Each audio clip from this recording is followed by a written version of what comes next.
मैं 3 बातें आप हजरात के सामने रखना चाहता हूं। मेरे प्यारों बुजुर्गों और दोस्तों, गौर कीजिए कि अल्लाह पाक ने हम पर कितना बड़ा एहसान फरमाया है, कितना बड़ा एहसान फरमाया है। अल्लाह पाक ने हमें ईमान की दौलत दे करके, इंसान बना करके, ईमान वाला बना करके हमें कितने सारे इनामात और एहसानात से हमें नवाजा है।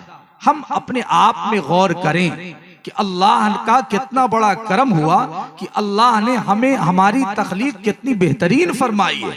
हम अपने आप पर गौर करें और इस तख्लीक के मराहिल से गुजारने के बाद अल्लाह ने ईमान की दौलत से सरफराज फरमाया।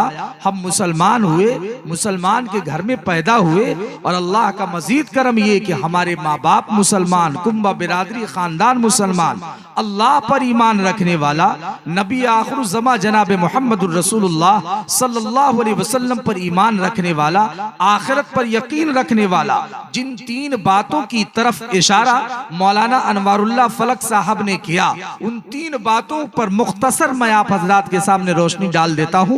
मेरे प्यारों, हम सब मोमिन हैं, मुसलमान हैं। इसकी क्या दलील है? मुसलमान किसे कहते हैं, मोमिन किसे कहते हैं? मुसलमान वो होता है जो अल्लाह को एक मानता हो, अल्लाह की इबादत करता हो, अल्लाह के अलावा किसी और को इलाह नहीं मानता हो। अल्लाह को अल्लाह मानने का मतलब क्या है? क्या अल्लाह को अल्लाह कह लेना या अल्लाह को अल्लाह जान लेना?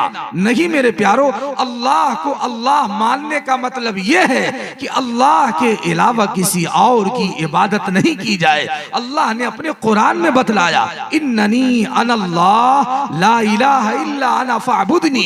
ऐ मेरे प्यारो, हम अपने अल्लाह को अल्लाह इस तौर पर मानते हैं कि वो सारी कायनात का खालिक व मालिक है, तने तन्हा उसने पूरी कायनात को बनाया है, वही हकीकी रब है जिसका इकरार हम हर नमाज में करते हैं और जितनी मर्तबा सूरतुल फातिहा पढ़ते हैं उतनी मर्तबा कहते हैं अल्हम्दुलिल्लाहि रब्बिल आलमीन। वक्त नहीं कि इस सिलसिले में तफसील पेश की जाए, बस ये बात समझ लेनी चाहिए, हम अल्लाह को एक मानते हैं, यकता मानते हैं, उसी को खालिक व मालिक और राज़िक मानते हैं, वही हाजत रवा और मुश्किल कुशा है। और एक वक्त आएगा हमें उसके सामने पेश होना है, वो जर्रा जर्रा का हिसाब लेगा। रिसालत के ताल्लुक से हमें ये बात मालूम होनी चाहिए कि जैसे हम इस बात पर ईमान रखते हैं कि तमाम नबी बरहक कमोबेश 1,24,000 अंबिया इस दुनिया में तशरीफ लाए, जितने पैगंबर रसूल और अंबिया आए, हम सब पर ईमान लाते हैं और सब पर यकीन करते हैं। लेकिन उसके साथ साथ अल्लाह तबारक व तआला ने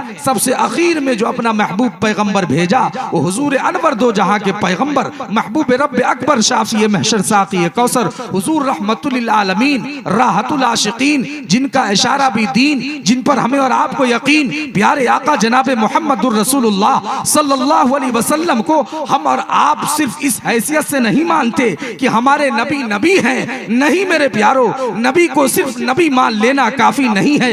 हम मुसलमानों का ये अकीदा है कि नबी सिर्फ नहीं, नबी नहीं, इमामुल अंबिया भी मान ले तो काम नहीं चलता, महबूब किबरिया भी मान ले तो काम नहीं चलता, सारे नबियों का सरदार मान ले तो काम नहीं चलता, बल्कि इमामुल अंबिया को, महबूब किबरिया को, सारे नबियों के सरदार को, प्यारे आका जनाब मुहम्मदुर रसूलुल्लाह सल्लल्लाहु अलैहि वसल्लम को आखिरी नबी मानना, इस हैसियत से कि आप आखिरी नबी हैं, आपके बाद कोई नबी पैदा होने वाला नहीं, जिसकी बशारत अल्लाह के हबीब ने खुद दी है और जिसकी तालीम अल्लाह के कुरान ने दिया। खुद मेरे नबी ने फरमाया, अल्लाह के कुरान ने कहा, मा काना मुहम्मदुन अबा अहदिम मिन रिजालिकुम वलाकिन रसूलुल्लाहि व खातमुन नबिय्यीन। खुद हमारे नबी ने फरमाया, अना खातमुन नबिय्यीन ला नबिय्य बादी, मैं आखिरी नबी, मेरे बाद कोई नबी पैदा होने वाला नहीं। ऐ मुसलमान भाइयों, जाकर के अपनी माओं से, बहनों से, बेटियों से बतला देना, खत्म नबूवत इतना अहम तरीन मसला है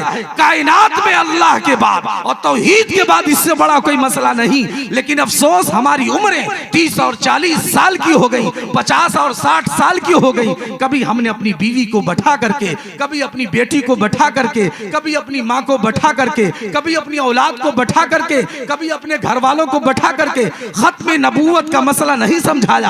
खत्म नबूवत का अकीदा इतना अहम अकीदा है जिसके यकीन के बगैर और जिस अकीदे को माने बगैर, जिसको एक्सेप्ट किए बगैर कोई मुसलमान कहला नहीं सकता, कोई मुसलमान औरत उस वक्त तक मोमिना नहीं हो सकती जब तक पैगंबर आलम जनाब मोहम्मद रसूलुल्लाह सल्लल्लाहु अलैहि वसल्लम को अल्लाह का आखिरी नबी न तस्लीम कर ले। ऐ लोगों में चलते चलाते एक बात बतला दूं, अल्लाह अल्लाह आपको मालूम होगा, इसी दरभंगा में, पटना में, अररिया में और न जाने कहां कहां बड़े शहरों में, कलकत्ता में, मुंबई में, दिल्ली में, मंगलौर में, केरला में, बेंगलोर में और न जाने कौन कौन से शहर और सूबों में मेरे प्यारों खत्म नबूवत के खिलाफ काम चल रहा है और लोग खत्म नबूवत का इनकार कर रहे हैं। इस सिलसिले में मेहनतें हो रही हैं। हमारे जो नौजवान काम करने जाते हैं, अल्लाह अकबर, उनको बहकाया जाता है, समझाया जाता, वर्गलाया जाता है। ऐ लोगों, ऐसे में हमारी जिम्मेदारी बढ़ जाती है कि खत्म नबूवत का ताल्लुक डायरेक्ट ईमान से है और अल्लाह के नबी की जात से है। अल्लाह अल्लाह, कौन ऐसा मुसलमान होगा जो इस सिलसिले में बेफिक्री से काम ले।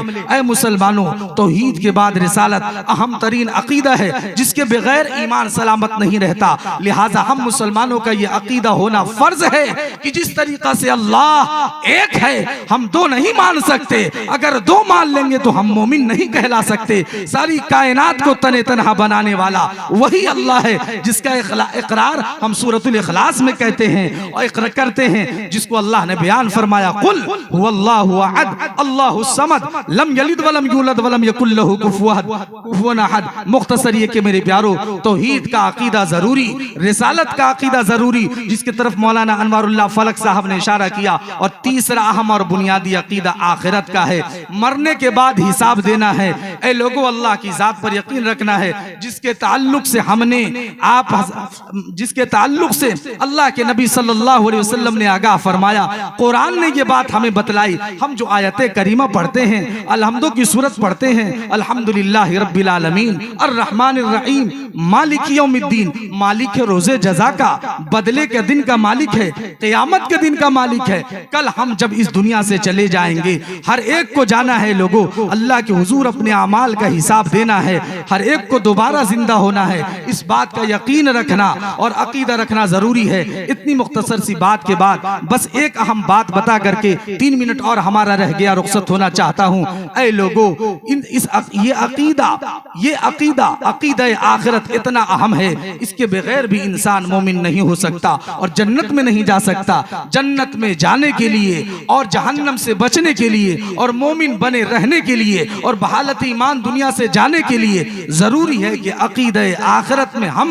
मजबूत हो। मेरे प्यारो, अकीदे आखिरत क्या है? वो इस बात पर आमादा करता है कि एक मोमिन अपनी ईमानी हालत के साथ दुनिया में जिंदा रहे, एक मोमिन पूरी ईमानी और इस्लामी तशख्खुस के साथ अपनी जिंदगी को गुजारे, इस इस्तेहजार के साथ कि मरने के बाद हमें तमाम अमाल का हिसाब देना है। एक तो हुकूकुल्लाह के ताल्लुक से है, दूसरे हुकूकुल इबाद के ताल्लुक से है। बस मुख्तसर 2 मिनट में ये मेरे प्यारो, हुकूकुल इबाद में सबसे अहम तरीन हक जो है वो माँ बाप का है। ये उन्वान मुझे दिया गया था। ये अफसोस की बात है, मेरे साथ अक्सर ऐसा होता है कि अपने इलाके में 10 से 15 मिनट का ज्यादातर वक्त मिलता है, तफसील से बात नहीं किया जा सकता। लेकिन हाँ, एक बात ज़हन में आती है जिससे दिल को इत्मीनान होता है कि भाई, कोई भी काम अल्लाह की मर्जी के बगैर नहीं होता। जो अल्लाह चाहता है वही होता है और जितना चाहता है उतना ही होता, उससे ज्यादा नहीं होता। बस अल्लाह के फैसले पर हम राजी हैं। वर्ज़ बिमा कसम अल्लाहु लक तकुन अगनन नास। ऐ मेरे प्यारो बुजुर्ग और दोस्तों, माँ बाप के ताल्लुक से हमें ये बात समझ लेनी चाहिए कि अल्लाह ने अपने तज़किरे के बाद, अपनी उलूहियत और रुबूबियत के बाद माँ बाप के साथ हुस्न सुलूक का हुक्म फरमाया है। वबिल वालिदैन इंसाना।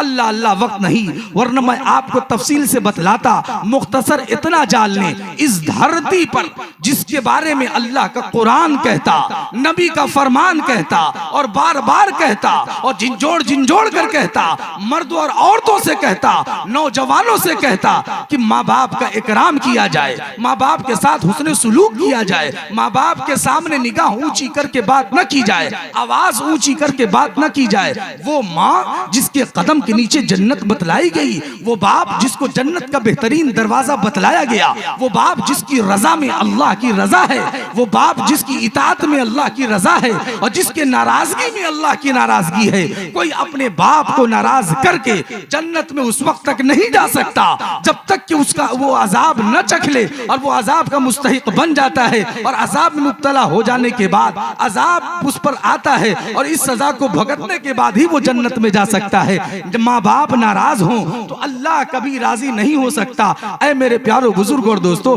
अपने माँ बाप के ताल्लुक से सोचिए कि जब हम छोटे थे माँ बाप कितनी शफ़क़त और मोहब्बत से हमें पाला। आज अफसोस के साथ कहना पड़ता है, बस एक बात की तरफ इशारा करके अपनी बात खत्म करता हूँ। लोग ये समझते हैं कि माँ बाप के सामने ऊंची आवाज में बात करना गुनाह है। यकीनन सही बात है। लोग ये समझते हैं कि माँ बाप की बात न मानना, ये नाफरमानी करना गुनाह है, कबीरा है।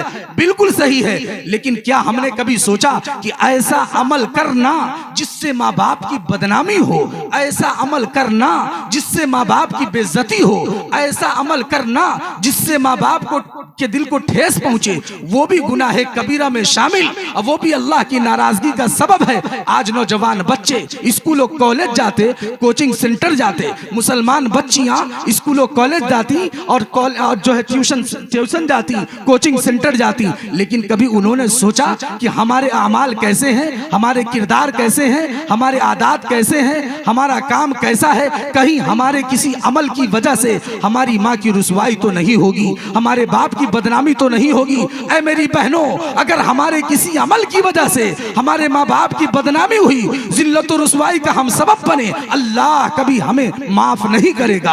अल्लाह के लिए समझिए, माँ बाप की हर तरीक़े से कदर कीजिए। परवरदिगार आलम ने मौका दिया है, अगर हमने माँ बाप को राजी किया, अकीदे तौहीद सलामत रहे, इसी तरीक़े से अकीदे रिसालत पर हम मजबूत रहे, अकीदे आखिरत हमारा मजबूत रहा और इन अकायद के मजबूती के साथ अमाल सालिहा हमारे जिंदगी में रहे, तो परवरदिगार आलम ने चाहा तो बहालत ईमान हम दुनिया से जाएंगे। बस अल्लाह तबारक व तआला से दुआ फरमाने कि परवरदिगार आलम मुझे और आप तमामी हजरात को इन अकायद पर मजबूती के साथ जमे रहने की तौफीक अता फरमाए और आमाल सालिहा से आरास्त और मुज़य्यन फरमा दे। खास तौर से अपने माँ बाप के साथ अच्छे सुलूक और अच्छा बर्ताव, अच्छे अखलाक व किरदार हम पेश करने वाले हों। इस सिलसिले में अल्लाह इसकी हमें तौफीक अता फरमाए। आमीन व आखिरु दावाना अनिल हम्दुलिल्लाहि रब्बिल आलमीन।